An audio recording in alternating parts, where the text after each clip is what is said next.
choisi Cherifla TV pour vous informer. Vous avez parfaitement raison. Merci infiniment de votre constante fidélité. Au sommaire de cette édition d'information, le monde célèbre ce 9 décembre la journée internationale de lutte contre la corruption. À cette occasion, l'ambassadeur des États-Unis au Mali a publié un communiqué de presse pour marquer l'adhésion entière de son pays contre ce fléau qui gangrène la plupart de nos États. La teneur du communiqué dans cette édition d'information.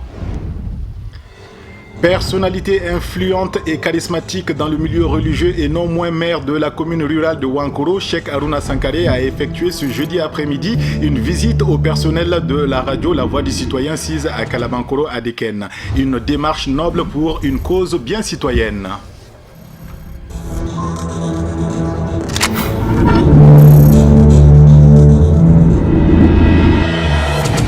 Nous sommes le vendredi 9 décembre 2016. Bonjour, bonsoir et bienvenue à vous qui venez de nous rejoindre dans cette nouvelle page d'information sur Cherifla TV. Les campagnes de lutte contre la corruption se déroulent régulièrement à travers le monde entier. La corruption n'est pas un phénomène nouveau et existe dans toutes les sociétés de la planète. En dépit des efforts inlassables pour mettre un frein à ce fléau en cours, les pratiques se poursuivent malheureusement chaque jour. Le temps est donc venu à l'action et non au beau discours pour instaurer un monde plus transparent et équitable. C'est en substance le contenu du communiqué de presse de l'ambassadeur des États-Unis au Mali. La corruption influence les interactions quotidiennes normales ainsi que les transactions et processus de haut niveau. La plupart des Maliens ont probablement ressenti les répercussions de la corruption dans leur propre vie.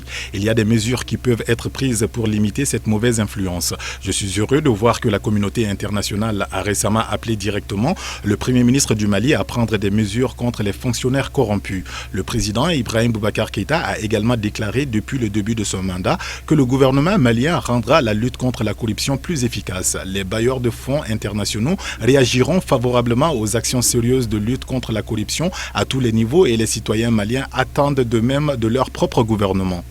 La corruption est plus qu'un simple achat d'influence et d'utilisation du pouvoir pour le gain matériel. L'impact économique de la corruption est proportionnellement plus élevé pour les Maliens les plus vulnérables.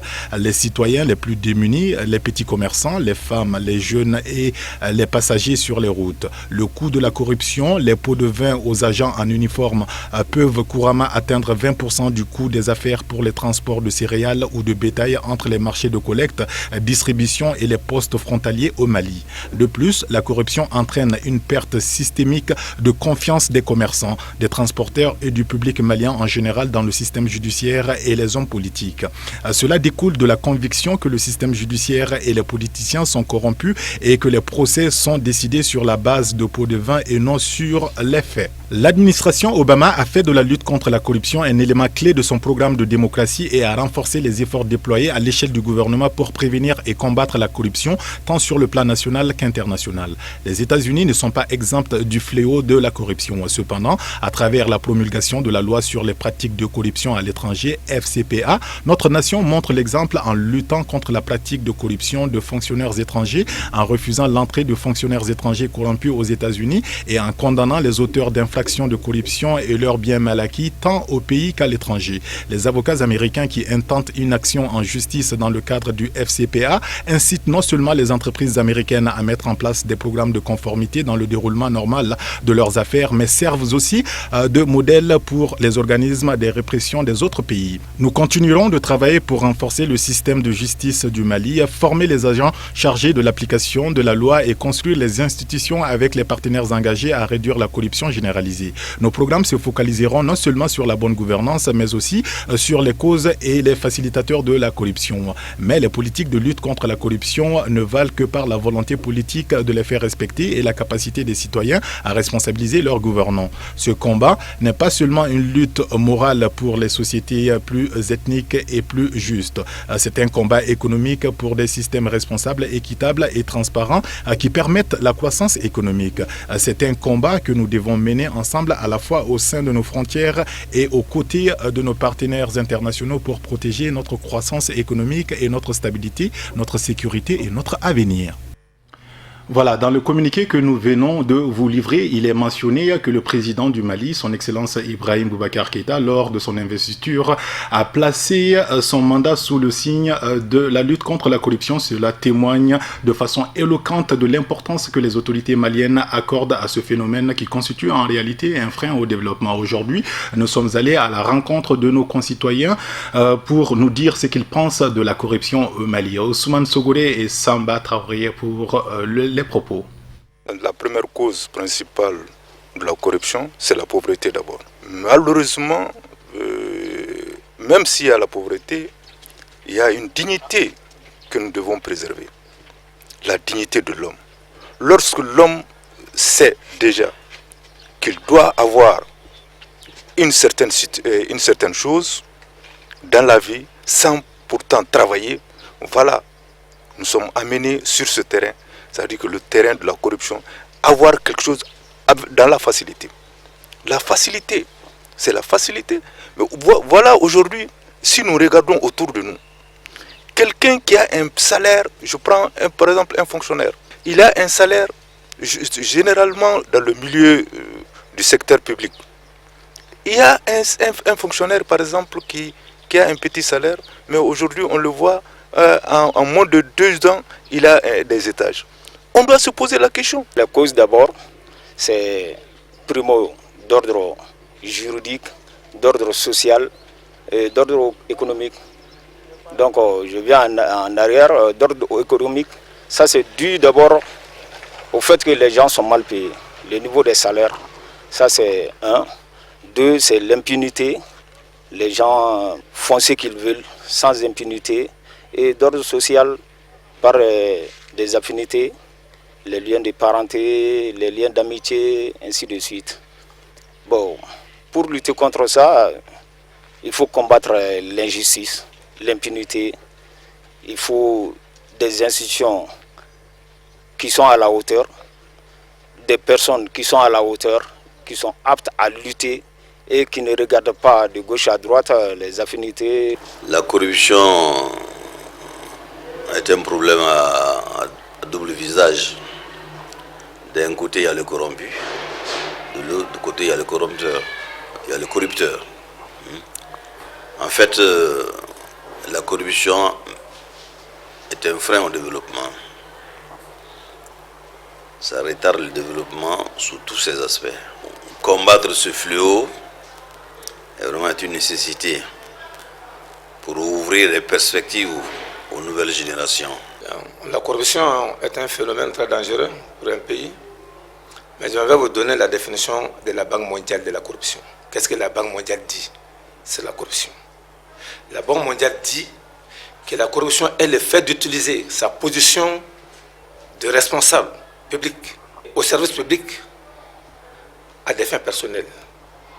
Vous êtes un responsable d'un service, vous profitez de cette position-là pour puiser dans le domaine public à des fins personnelles. Voilà la définition de la Banque mondiale. Et les conséquences sont très néfastes pour nos pays. Parce que la corruption, d'abord, si on veut la définir encore, c'est une dégradation morale. Et c'est ce qui se vit malheureusement dans nos pays. Que ce soit au niveau de toutes les institutions, dans nos écoles, nous ne sommes pas innocents. Ça se vit chez nous. C'est maintenant, à qui la faute maintenant, ou bien quelles en sont les causes? Est-ce que c'est la manifestation de la pauvreté? Ou bien c'est lié à notre système d'éducation? Ou bien c'est lié à quoi? C'est ensemble que nous devons chercher les solutions à ces problèmes-là. Sinon, ça atteint toutes les phases. Solution à moi pour lutter contre ce fléau. Bon, nous devrons cultiver à nous d'abord l'esprit patriotique, avoir l'amour de notre patrie pour le développement du Mali. Donc je demande à tout et chacun, à tout ce qui fait le patriotisme, ça nous régresse. Le CSDM est le Conseil supérieur de la diaspora malienne ayant comme président Mohamed Chérif Aïdara. Cette organisation joue un rôle de régulateur des crises migratoires et accompagne les pouvoirs publics dans la maîtrise de la migration. Le Conseil a tenu une conférence de presse jeudi dernier à Badlabougou, son QG, pour informer l'opinion nationale et internationale de la libération des Maliens qui étaient détenus de façon arbitraire à Alger, en Algérie. Plus de détails avec Amadou Kamara et Mohamed Sidibé. Cette conférence de presse des membres du bureau du CSDM a pour but d'informer et sensibiliser l'opinion publique nationale et internationale sur les arrestations arbitraires de nos compatriotes en Algérie par les autorités algériennes. Cette conférence de presse, c'est juste pour manifester notre joie par rapport au dénouement heureux de nos compatriotes qui étaient détenus arbitrairement en Algérie, précisément à Tamaracet. Il y a quelques jours, nous avons eu à lancer un cri de cœur et un appel au président de la République par rapport à leur arrestation arbitraire en Algérie. Et nous sommes heureux aujourd'hui de savoir que l'appel a été entendu. Et tous ceux qui ont été détenus ont été libérés et ils ont le libre choix de rester en Algérie ou de revenir au pays. Et on saisit cette occasion pour remercier les autorités algériennes également. S'il y a un dénouement heureux, certainement que l'appel qu'on a lancé aux autorités et également au président de la République lui-même en personne a été entendu. Il y a eu des relations entre les différentes autorités et c'est ce qui explique aujourd'hui que nos compatriotes sont soulagés là où ils sont libres de rentrer au Mali ou rester en Algérie. Selon le président Mohamed Cherif Haïdara, le Conseil supérieur de la diaspora malienne, CSDM, a pour objectif global de servir et de défendre les intérêts des Maliens de la diaspora en faisant des lobbying liés à l'immigration qui est l'épine dorsale de son activité tant à l'intérieur qu'à l'extérieur du Mali. On est satisfait d'être entendu. On est satisfait de savoir qu'on a un président qui est à l'écoute de son peuple et surtout de la diaspora. On est satisfait de savoir que quand ils entendent, ils peuvent régler les problèmes du moment. C'est une satisfaction réelle, mais il y a un certain nombre de problèmes qui ne sont pas encore réglés. Ceux qui sont là-bas, il y a beaucoup parmi eux qui ne veulent pas revenir. Ils sont à Tamarachet, le consulat a été obligé de fermer les consulats. Et s'ils vont revenir, comment ils vont revenir? Je veux vous rappeler qu'il y a un fonds d'urgence au niveau du ministère malien de l'extérieur qui brille par son silence et par son absence d'utiliser ce fonds pour permettre à ceux qui veulent revenir qu'ils reviennent au Mali. Donc l'assistance consulaire est une assistance, mais il y a certaines assistances qui ne peuvent pas se faire sans argent.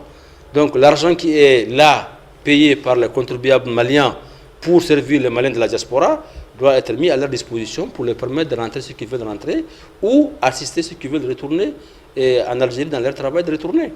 Nous avons appris également que les étudiants, ceux qui avaient des visas valides, ceux qui avaient le permis de travail ont tous été libérés.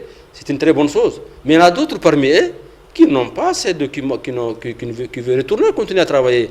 Donc il revient du ministère tutelle d'utiliser les fonds mis à sa disposition pour les cas pareils, qu'on appelle les fonds d'urgence, de les permettre de retourner dignement et travailler dignement. On sait que quand ils travaillent pour le Mali et les Maliens. Et c'est de dire à tous les Maliens de la diaspora qui ne sont pas seuls, que le Conseil supérieur de la diaspora est à leur écoute et notre raison d'être, c'est les servir. Et la création de CSDM, c'est pour servir les Maliens de la diaspora, pas pour se servir d'eux. Que Dieu les bénisse et les protège. Ils savent qu'aujourd'hui, ils ont un interlocuteur et nous avons aujourd'hui compris que s'il y a eu dans le passé, d'ici ou là, des manquements, c'est que le président de la République n'a pas été informé. On est rassuré maintenant, quand il a l'information, il réagira conséquemment. Juste un rectificatif avant de poursuivre cette édition d'information. Les Maliens étaient plutôt arrêtés, détenus à Tamaracet et non à Alger comme j'ai pu le laisser entendre. Voilà, je vous l'annonçais en début d'édition. Je suis impressionné par la qualité de l'enseignement d'un islam authentique de paix et de tolérance diffusé sur les ondes de la radio Voix du Citoyen. Ces propos sont ceux du guide religieux et grand marabout Cheikh Harouna Sankare qui a rendu une visite de courtoisie au personnel de la station FM. Objectif, s'enquérir des conditions de travail des agents tout en réaffirmant son soutien à ce projet qui est une volonté du shérif Ousmane Madane Haïdara. Le visiteur a donc fait un don d'une enveloppe de 2 millions de francs CFA à la radio, un geste fort appréciable. Nous retrouvons Amadou Kamara et Mohamed Sidibé pour ce reportage. Sur l'initiative des membres du club des Amis de la Voix du Citoyen, cette visite du Cheikh Harouna Sankare a été organisée pour influer les leaders religieux et autres personnalités du monde musulman sur les efforts consentis à cet effet par la Voix du Citoyen en termes d'éducation et de sensibilisation sur la pratique de l'islam de paix et de tolérance. L'objectif de cette visite n'est autre que l'amour qu'il porte envers notre guide spirituel. L'année dernière, au même moment, à la même période, nous avons invité notre chef, qui est le propriétaire de la radio. Je pense que nous ne l'avons pas fait pour quoi que ce soit. Nous l'avons fait pour qu'il puisse voir ce que les animateurs font à la radio, les journalistes font à la radio, la chaleur, le labeur de chaleur qu'ils font. C'est très énorme. C'est pour cette raison que nous avons appelé le guide. Bon, nous nous sommes retrouvés et puis nous nous sommes dit, est-ce qu'il faut s'arrêter là? Nous avons proposé à la radio, nous qui sommes le club, de faire autant toutes les années pour qu'on puisse voir les personnes qui aiment la religion, surtout que la radio est d'une partie de la religion musulmane. Beaucoup de guides, par exemple, les grandes personnalités méconnaissent un peu la radio citoyenne. Nous nous sommes dit non, on ne va pas croiser nos bras et s'asseoir pour dire que nous aimons la radio et nous aidons la radio seule. Il faut passer au-delà de notre capacité. Et ces capacités-là, c'est pour voir les grandes personnalités, pas seulement les grandes personnalités. Je l'ai dit tantôt au niveau de leur thème, est-ce qu'il ne faut pas même aller au niveau des chauffeurs qui aiment la religion, qui se battent pour eux-mêmes. Donc je remercie le guide religieux qui s'est déplacé pour venir, pour l'amour qu'il porte à notre guide spirituel. C'est pour cela qu'on l'a invité. Je suis très heureux aujourd'hui d'être ici à la radio La Voix Citoyenne. Très heureux parce que les visages qui m'ont accueilli, ce sont des visages avec un grand sourire, un visage qui rassure. Donc c'est une occasion pour moi de remercier d'abord la présidente du club de la Voix Citoyenne. À travers elle, je remercie également donc, les responsables de la radio La Voix Citoyenne, donc avec tous les collaborateurs des responsables qui travaillent ici. Remercier également et surtout notre guide spirituel, Asser Chérif Ousmane Madani Haïdara, d'avoir nous montré, il a montré au monde entier c'est quoi l'islam.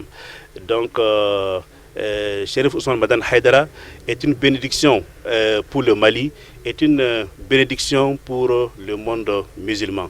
Donc comme je l'ai toujours dit, nous en tant que des musulmans, nous en tant que des croyants, nous sommes prêts à sacrifier tout ce que nous avons pour l'islam pacifique, pour donc la famille du prophète Mohammed sallallahu alayhi wa sallam, dont Chérif Ousmane Madani Haïdara est descendant.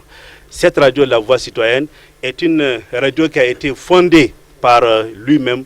Donc nous répondons à l'appel de cette radio-là, quelle que soit l'heure, quel que soit le moment, quelles que soient les conditions, nous sommes prêts à répondre donc à vos appels. Cheikh Harouna Sankare, car c'est de lui qu'il s'agit, il a une fois de plus fait parler son cœur en faisant un don en espèces de 2 500 000 francs CFA au personnel de la radio Voix du Citoyen lors de son passage dans les locaux de la dite station. Bref, d'aujourd'hui, on vous parle du procès d'Amadou Aya Sanogo qui a été renvoyé par la Cour aux assises prochaines de 2017. Au Cameroun, journée de violence, des affrontements entre les forces de l'ordre et jeunes qui se sont soldés par un bilan faisant état de 2 morts.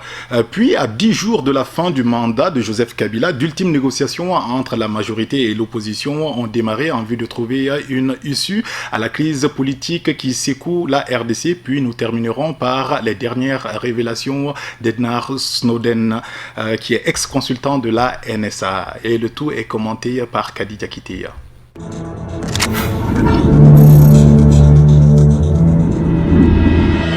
Le procès d'Amadou Aya Sandaogo et de ses 17 co-accusés poursuivis pour enlèvement, d'assassinat et complicité d'assassinat dans l'affaire des Bérets Rouges a été renvoyé à la prochaine session de la cour d'assises de Sikasso qui se tiendra en 2017. Le renvoi est motivé par un constat d'irrégularité né du fait que les avocats de la défense ayant procédé aux expertises médicales qui portent sur les tests ADN des Bérets Rouges n'en avaient pas la qualité. Ce faisant, la cour a ordonné une nouvelle expertise qui sera faite par un laboratoire malien dans un délai de 45 jours. Malgré tout, la Cour a rejeté la demande de liberté provisoire des accusés qui restent ainsi en prison. C'est le 4e ajournement de ce procès depuis son ouverture le 30 novembre dernier à Sikasso.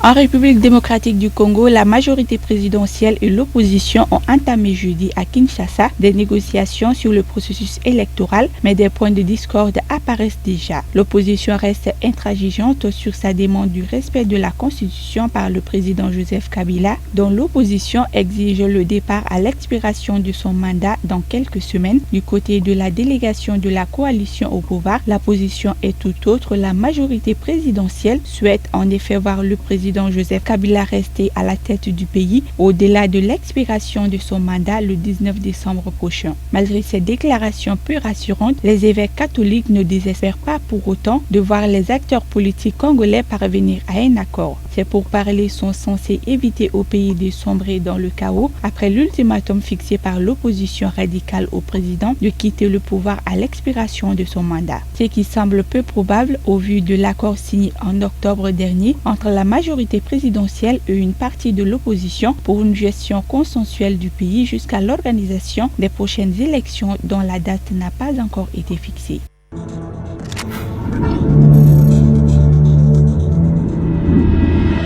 La ville anglophone de Bamenda, dans le nord-ouest du Cameroun, de nouveau sous haute tension. Tout est parti des meetings du Rassemblement démocratique du peuple camerounais du président Paul Biya que voulaient empêcher des manifestants de la ville.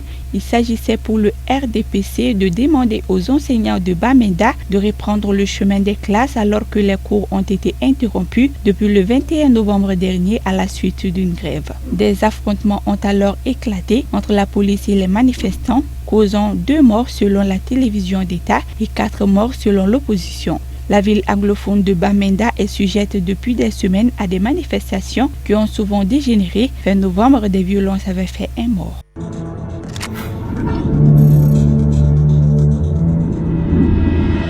Ces dernières années, l'ex-consultant de la NSA a publié plusieurs dizaines de documents confidentiels sur les pratiques des agences de renseignement britanniques et américaines. Au cœur de nouvelles révélations, l'Afrique, parmi les victimes de cet espionnage, des chefs d'État, de chefs de gouvernement, des opposants, des rebelles et autres hommes d'affaires. Selon ces documents, entre 2008 et 2011, au moins une vingtaine de pays africains étaient sous surveillance par les satellites des services secrets britanniques. La liste non complète comprend la RDC, l'Angola, le Togo, la Sierra Leone, la Guinée, le Ghana, le Nigeria et autres. Les groupes de téléphonie mobile opérant en Afrique sont également espionnés selon les archives de Snowden. Même les ambassades de France sur le continent africain ont été mises sur écoute. Des groupes comme Total sont aussi passés à la trappe.